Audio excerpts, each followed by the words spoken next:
তো আমরা সব সময় তো ডিম খেয়ে থাকি, কিন্তু ডিমের কোপ্তা সাধারণত খাওয়া হয় না।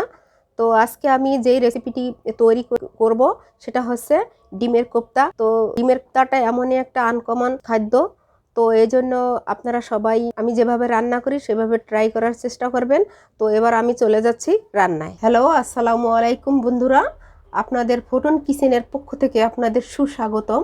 এবং আপনাদের আজকে আমি দেখাবো 4টি ডিম দিয়ে কি করে ডিমের কালিয়া তৈরি করতে হয়। তো ডিমের কালিয়া তৈরি করার জন্য আমি প্রথমে 4টি ডিম নিয়েছি এবং এই 4টি ডিম দিয়ে আমি ডিমের কালিয়া তৈরি করব। তো প্রথমে আমি ডিমটাকে ফাটিয়ে নেব। তো ফাটিয়ে নেওয়ার জন্য একটা পাত্র নিয়েছি। আমার 4টা ডিমেই ফাটানো হয়ে গিয়েছে। এবার আমি প্রথমে লবণ দেব, এরপরে একটু হলুদ দেব,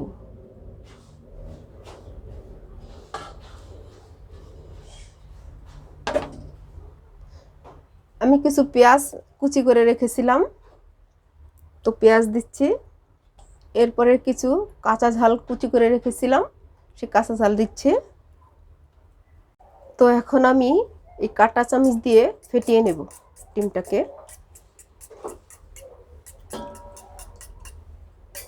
তো ডিম ফাটানো হয়ে গিয়েছে। পাত্রটায় আমি তেল লাগিয়ে নেব যাতে করে ডিমটা না লেগে যায়।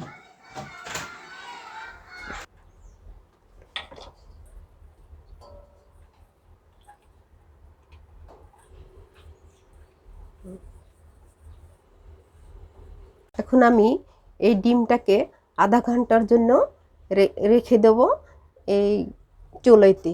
তো চুলাইতে দেওয়ার জন্য আমি কিছু পানি নিয়েছি, পানি দিয়েছি।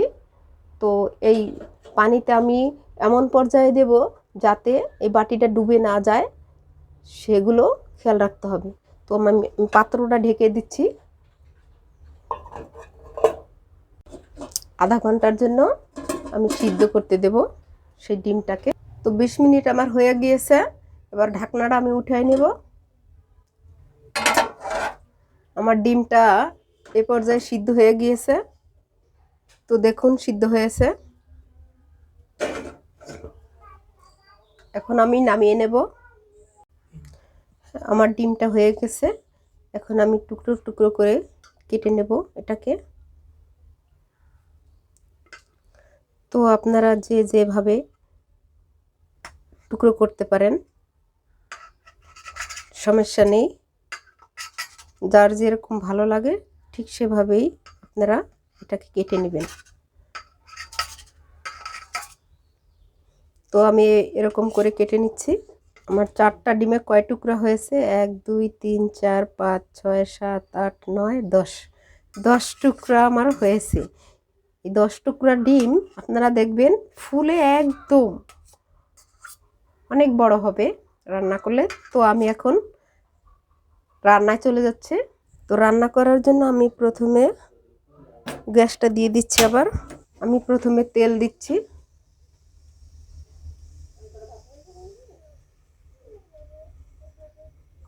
তেল দিয়ে দেব। তেলটা গরম হতে থাকুক।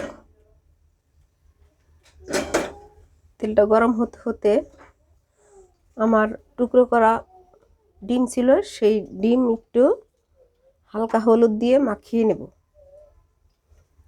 মাখিয়ে এটাকে ভেজে নিতে হবে। তেলটা গরম হয়ে গেছে।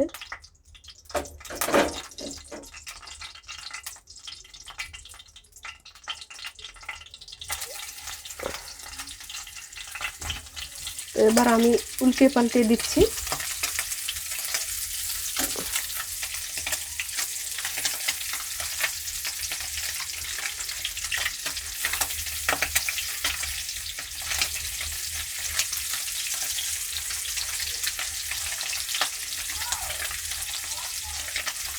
এই খাবারটা আমার কাছে খুবই পছন্দনীয় এবং দারুণ একটা মজাদার খাবার। আমার কাছে খুবই ভালো লাগে। তো আমি মাঝে মাঝে এটা রান্না করি। আমার যখনই তরকারি থাকে না তখন আমি এরকম করে রান্না করে নিই। আপনারাও ট্রাই করবেন বন্ধুরা।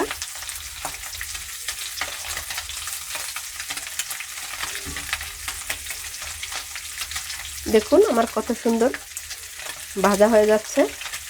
তো ভাজা হতে হতে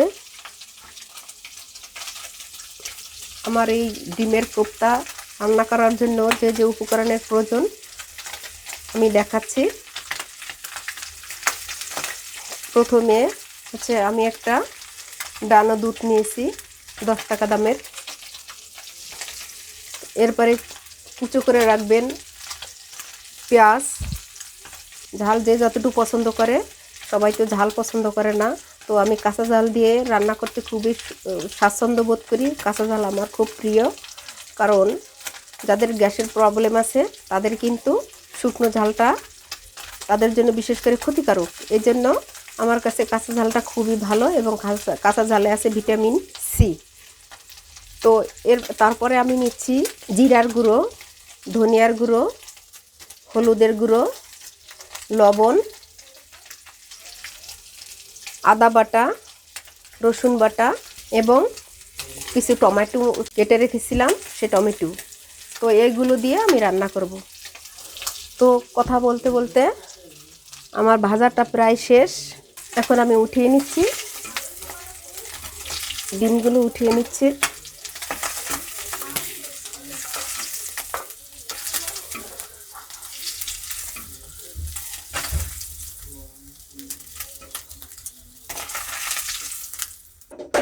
তো কড়াইতে যে তেলগুলো ছিল, এই তেলগুলো দিয়ে আমার রান্না হয়ে যাবে। কারণ আপনাদের আমি সব সময় বলি আমি একটু তেল কম খাই, আপনারাও চেষ্টা করবেন, কারণ তেল বেশি খাওয়া ভালো না। তো আমি প্রথমে দিচ্ছি পেঁয়াজ কুচি।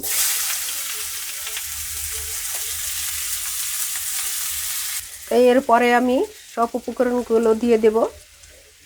তারপরে আমি দিয়ে দিচ্ছি রসুন বাটা,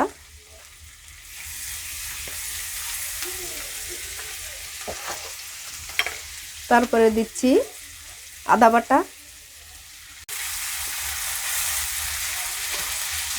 ডিমের কালিয়া যেহেতু মশলা একটু কমই দেবো আমরা। তো তারপরে আমি দিয়ে দিচ্ছি কাঁচা ঝাল,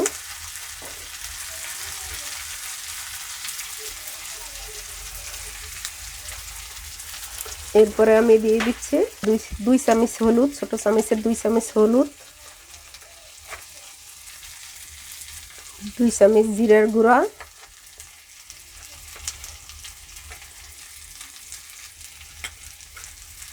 ধনিয়ার গুঁড়া 2 চামচ,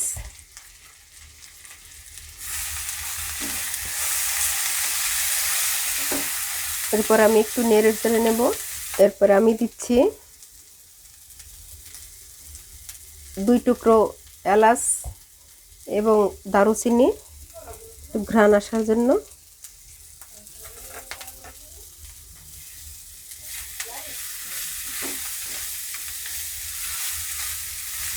মশলাটা প্রায় হয়ে আসছে, একটু ভাজা ভাজা হলে তারপরে আমি দিয়ে দিচ্ছি টমেটো কুচিগুলো।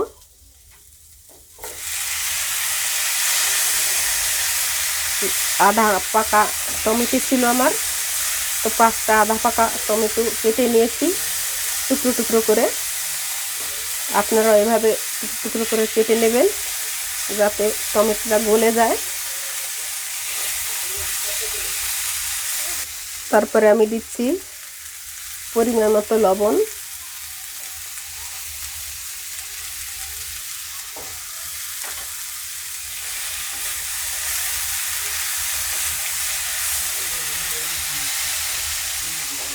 আঁচটা একটু কমিয়ে দেব, একটু লো আঁচে দেব।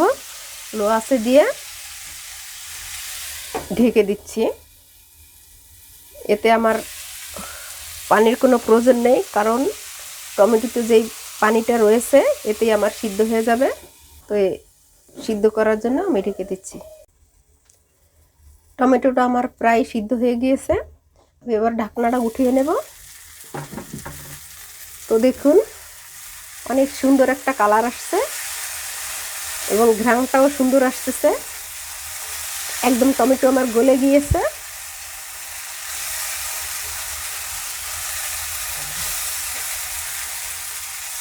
এখন আমি একটু নেড়ে চেড়ে নিচ্ছি। এবার আমি সব তরকারিতেই, বিশেষ করে সবজির তরকারিতে যদি গরম পানি দেওয়া হয় তাহলে কিন্তু তরকারির যে স্বাদটা ভালো হয়। তো আমি কিছু পানি গরম করে রেখেছিলাম, তো পরিমাণ মতো আমি পানি দিচ্ছি।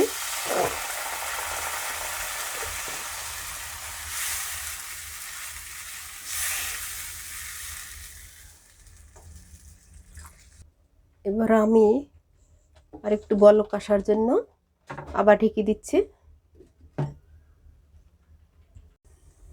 সবজিটা সিদ্ধ হয়ে গিয়েছে, আমি ঢাকনাটা আবার উঠিয়ে নিচ্ছি।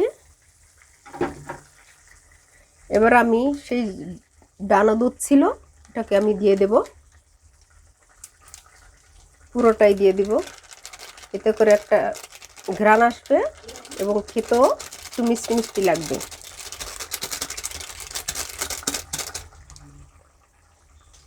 এখন আমি যে ডিমের কোপ্তাটা তৈরি করেছিলাম, ভেজে রেখেছিলাম, সেটা দিয়ে দেব।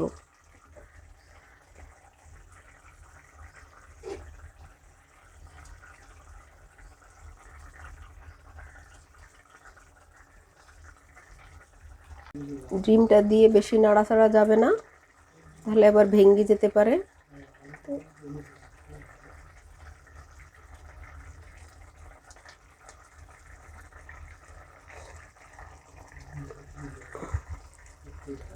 ডিমের টুকরোগুলো একটু ঢেকে দিচ্ছি, যাতে করে খেতে মজা লাগে এবং মশলাটা ভালোভাবে মিশে যায়। আমি আবার একটু ঢেকে দিচ্ছি। তো বন্ধুরা, দেখতে দেখতে হয়ে গেল আমার ডিমের কোপ্তা। তো হয়ে গেছে, আমি ঢাকনাটা উঠিয়ে নিচ্ছি। অনেক সুন্দর একটা ফ্লেভার আসছে এবং দেখতে খুবই চমৎকার। যেটা দেখতে চমৎকার, খেতেও বেশ চমৎকার লাগবে। তো আপনারা ট্রাই করবেন এভাবে। আমার তরকারিটা হয়ে গেছে, এবার আমি জালটা নিভিয়ে দেব। তো ভাইয়ারা, আপুরা, হয়ে গেল আমার ডিমের কোপ্তা। আমার রান্নাটি যদি ভালো লেগে থাকে তাহলে অবশ্যই আমাকে লাইক করবেন, কমেন্ট করবেন এবং সাবস্ক্রাইব করবেন। তো ভালো থাকবেন, আল্লাহ হাফেজ।